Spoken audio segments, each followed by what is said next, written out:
নমস্কার বন্ধুরা, আমার হোম কুকিংয়ে আপনাদের সবাইকে স্বাগত। আজকে আমি চলে এসেছি নিরামিষ দিনের জন্য দুর্দান্ত স্বাদের একটি ডিম ছাড়াই ডিমের অমলেটের কারি রেসিপি নিয়ে। এই রেসিপিটি কিন্তু একবার যদি এভাবে বানিয়ে কাউকে পরিবেশন করেন তবে কিন্তু সে দেখে বুঝতেই পারবে না যে এগুলো ডিম নয়, তবে খাওয়ার পর কিন্তু ভীষণই অবাক হয়ে যাবে। তো চলুন দেখে নেওয়া যাক এই রেসিপিটি বানাতে এখানে আমার উপকরণ কী কী লাগছে। এখানে আমি দুটো আলু সেদ্ধ করে খোসা ছাড়িয়ে নিয়েছি, আর রয়েছে এখানে 150 গ্রাম পনির। এখানে আমি একটি বড় সাইজের টমেটো দেখুন ছোট ছোট টুকরো করে কেটে নিয়েছি। রয়েছে এখানে সামান্য পরিমাণ গ্রেট করে রাখা আদা, রয়েছে এখানে কয়েকটা কাঁচা লঙ্কা কুচি, রয়েছে পরিমাণ মতো ধনেপাতা কুচি। এখানে আমি নিয়ে নিয়েছি 1.5 চা চামচ চার মগজ, রয়েছে এখানে 6টা কাজু বাদাম, আর এখানে আমি 1 ইঞ্চি আদা টুকরো করে কেটে নিয়েছি। আর এগুলো সমস্ত কিছুকে আমি খুব ভালোভাবে বেটে নেব।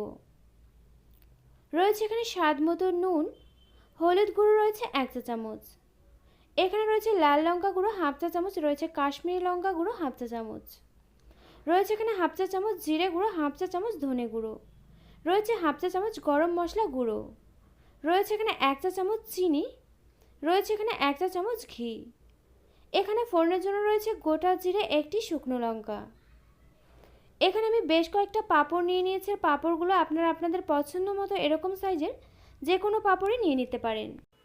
এখন আমি আদা, কাজু বাদাম আর চার মগজ এগুলোকে বেটে নেব। এর জন্য দেখুন একটি শিলনোড়ার মধ্যে সমস্ত কিছুকে আমি নিয়ে নিলাম, আর এগুলো কিন্তু সমস্ত কিছু আমি খুব ভালোভাবে ধুয়ে নিয়েছি।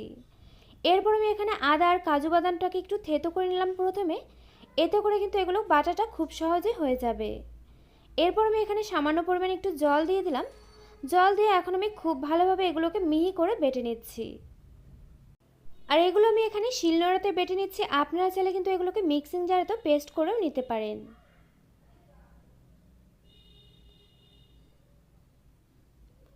তো এখানে দেখুন খুব ভালোভাবে আমার এগুলোকে মিহি করে বেটে নেওয়া হয়ে গিয়েছে। এখন আমি একটি বাটির মধ্যে এগুলোকে তুলে রাখছি। এরপর আমি সেদ্ধ করে রাখা আলুগুলোকে একটি গ্রেটারের সাহায্যে গ্রেট করে নিচ্ছি। আপনারা চাইলে কিন্তু এই আলুগুলোকে হাত দিয়েও মেখে নিতে পারেন, তবে সেক্ষেত্রে কিন্তু একটু খেয়াল রাখতে হবে যে আলুর কোনো রকম যেন দানা দানা ভাব এখানে না থাকে। খুব ভালোভাবে কিন্তু আলুটাকে মেখে নিতে হবে। আর এখানে আমার আলু দুটোকে গ্রেট করে নেওয়া হয়ে গেলে এরপর আমি একই সঙ্গে এখানে পনিরগুলোকেও গ্রেট করে নিচ্ছি। আর এখানে আমি দুটো সেদ্ধ আলুর জন্য দেখুন 150 গ্রাম মতো পনির এখানে গ্রেট করে নিলাম। আপনারা আপনাদের প্রয়োজন মতো কিন্তু এগুলোকে বাড়িয়ে কমিয়েও নিতে পারেন। তো এখানে আমার আলু আর পনিরটাকে দেখুন খুব ভালোভাবে কিন্তু গ্রেটার দিয়ে গ্রেট করে নেওয়া হয়ে গিয়েছে। এখন আমি একটি পুর তৈরি করে নেব। এর জন্য দেখুন এখানে আমি একটি প্যান বসিয়ে দিয়েছি, আর প্যানের মধ্যে দিয়ে দিয়েছি এখানে পরিমাণ মতো একটু সরষের তেল। তেলটা এখানে গরম হলে এর মধ্যে আমি ফোড়নে দিয়ে দিলাম সামান্য পরিমাণ একটু গোটা জিরে। ফোড়নটাকে একটু নেড়েচেড়ে নিয়ে ভেজে নিলাম। ফোড়নটা এখানে ভাজা হয়ে গেলে এরপর আমি এর মধ্যে দিয়ে দিলাম গ্রেট করে রাখা আদা, দিয়ে দিলাম কুচিয়ে রাখা কাঁচা লঙ্কা। আর ঝালটা আপনারা যেমন পছন্দ করেন অবশ্যই করে লঙ্কাটা এখানে সে বুঝে ব্যবহার করবেন। এরপর আমি কিছুটা পরিমাণ দিয়ে দিলাম এখানে কুচিয়ে রাখা টমেটো। এখন আমি 1 থেকে 1.5 মিনিট মতো একটু এগুলোকে নেড়েচেড়ে নিচ্ছি। 1 থেকে 1.5 মিনিট মতো নেড়েচেড়ে নেওয়া হয়ে গেলে এখন আমি উনুনআঁচটা একেবারে লো ফ্লেমেতে রেখে এর মধ্যে দিয়ে দিলাম পরিমাণ মতো একটু হলুদ গুঁড়ো, দিয়ে দিলাম স্বাদ মতো একটু নুন। এরপর আমি এর মধ্যে দিয়ে দিচ্ছি এখানে পরিমাণ মতো একটু ধনে গুঁড়ো। এরপর আমি এর মধ্যে দিয়ে দিচ্ছি এখানে পরিমাণ মতো একটু জিরে গুঁড়ো। আর এগুলো সমস্ত কিছু দেওয়া হয়ে গেলে এখন আমি 20 থেকে 25 সেকেন্ডের মতো এগুলোকে একটু নেড়েচেড়ে নিচ্ছি। অতিরিক্ত সময় ধরে কিন্তু নেড়েচেড়ে নেওয়ার কোনো প্রয়োজন নেই, যাতে করে এখানে মশলাটা কোনোভাবে পুড়ে না যায়। যার জন্য এখানে আমি হালকাভাবে একটু নেড়েচেড়ে নিয়ে এরপর আমি এর মধ্যে দিয়ে দিলাম এখানে গ্রেট করে রাখা আলু, আর দিয়ে দিলাম গ্রেট করে রাখা পনির।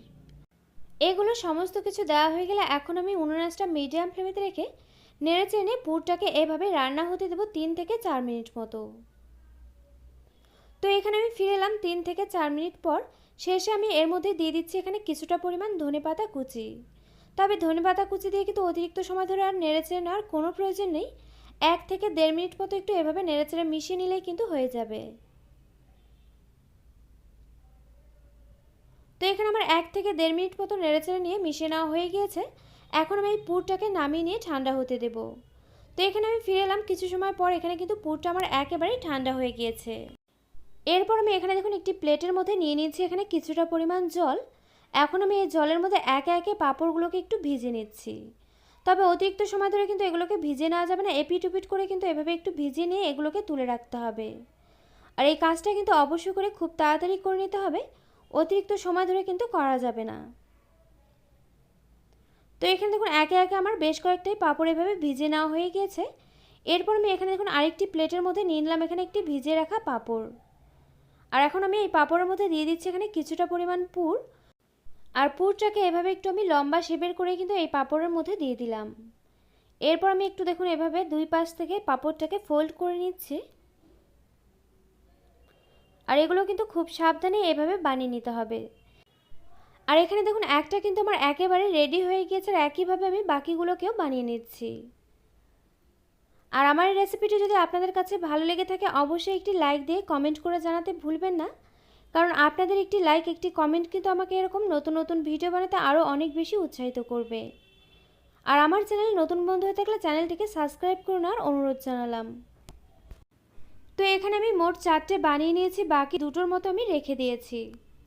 এরপর আমি এখানে দেখুন একটি প্যান বসিয়ে দিয়েছি, প্যানের মধ্যে দিয়ে দিয়েছি বেশ কিছুটা পরিমাণ সর্ষের তেল। তেলটা এখানে আমার গরম হলে এর মধ্যে আমি দিয়ে দিলাম প্রথমে দুটো, আর দুটোকে আমি একটা পাশ প্রথমে লালচে করে ভেজে নিচ্ছি। তবে অতিরিক্ত লালচে করে কিন্তু ভেজে নেওয়া যাবে না, হালকা লালচে করে ভেজে নিতে হবে। তো এখানে আমার একটা পাশ হালকা লালচে করে ভেজে নেওয়া হয়ে গেলে এরপর আমি উল্টে পাল্টে নিচ্ছি।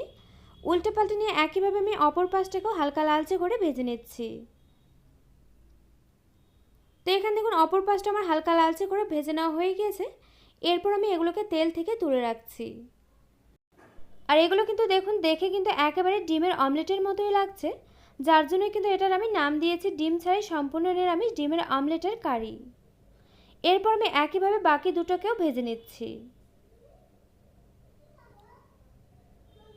তো এখানে আমার বাকি দুটো ভেজে নেওয়া হয়ে গেছে, এখন আমি এগুলোকেও তেল থেকে তুলে রাখছি। এরপর আমি এখানে আর কোনো রকম তেল অ্যাড করছি না, এই তেলে আমি ফোড়নে দিয়ে দিচ্ছি গোটা জিরে আর শুকনো লঙ্কা। আর এখানে আমি পুরো রান্নাটাতে কিন্তু উপকরণগুলো সব এক জায়গা থেকেই ব্যবহার করছি। ফোড়নটা এখানে ভাজা হয়ে গেলে এরপর আমি এর মধ্যে দিয়ে দিলাম এখানে বাকি যে টমেটো কুচি ছিল সেটাকে। এখন আমি ফোড়নের সঙ্গে একটু টমেটোটাকে নেড়েচেড়ে নিয়ে খুব ভালোভাবে মিশিয়ে নিচ্ছি।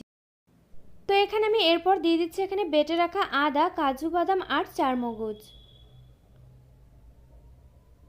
এরপর আমি এর মধ্যে দিয়ে দিচ্ছি এখানে বাকি যে নুনটা ছিল সেটাকে। এরপর দিয়ে দিচ্ছি এখানে লঙ্কা গুঁড়ো আর দিয়ে দিচ্ছি কাশ্মীরি লঙ্কা গুঁড়ো। এরপর দিয়ে দিচ্ছি এখানে বাকি যে হলুদ গুঁড়ো ছিল সেটাকেও। এরপর দিয়ে দিচ্ছি এখানে বাকি যে জিরে গুঁড়ো ধনে গুঁড়ো ছিল সেটাকেও। এরপর আমি এর মধ্যে দিয়ে দিচ্ছি চিনি। আর যে কোনো নিরামিষ রান্নাতে কিন্তু সামান্য পরিমাণে একটু চিনি ব্যবহার করলে রান্নার টেস্টটা কিন্তু অনেকটাই বেড়ে যায়। তো এখন আমি এগুলো সমস্ত কিছুকে 2 থেকে 3 মিনিট মতো আমি একটু খুব ভালোভাবে কষিয়ে নিচ্ছি। 2 থেকে 3 মিনিট মতো কষিয়ে নেওয়া হয়ে গেলে এরপর আমি এখানে ছোট 1 বাটি জল অ্যাড করে দিচ্ছি। জল দিয়ে এখন আমি অনবরত নেড়েচেড়ে নিয়ে মশলাটাকে আবারও খুব ভালোভাবে কষিয়ে নেব, যতক্ষণ না পর্যন্ত মশলা থেকে কাঁচা গন্ধটা চলে যাচ্ছে, মশলা থেকে তেল ছাড়তে শুরু করছে।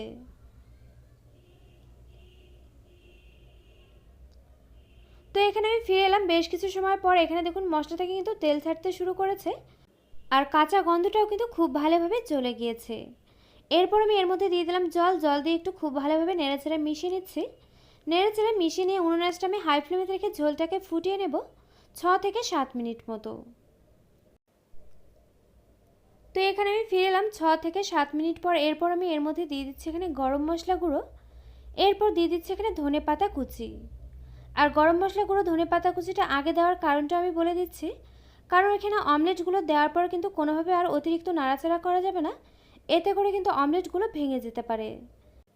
তো এখানে আমি গরম মশলা গুঁড়ো আর ধনে পাতা কুচি দিয়ে খুব ভালোভাবে একটু ঝোলের সঙ্গে নেড়েচেড়ে নিয়ে মিশিয়ে নিলাম। এরপর আমি এই অমলেটগুলোকে একে একে দিয়ে দিচ্ছি এখানে ঝোলের মধ্যে। আর এই অমলেটগুলো কিন্তু ঝোলের মধ্যে দেওয়ার পর অতিরিক্ত সময় করে কিন্তু আর রান্নাটা করা যাবে না।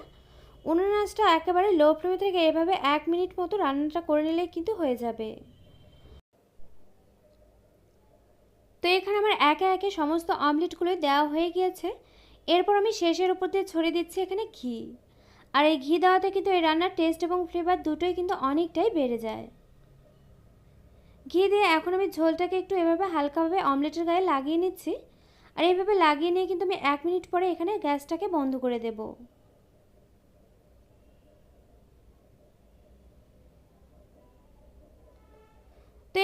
1 মিনিট মতো হয়ে গিয়েছে আর এখানে কিন্তু রান্নাটা আমার একেবারেই হয়ে গিয়েছে।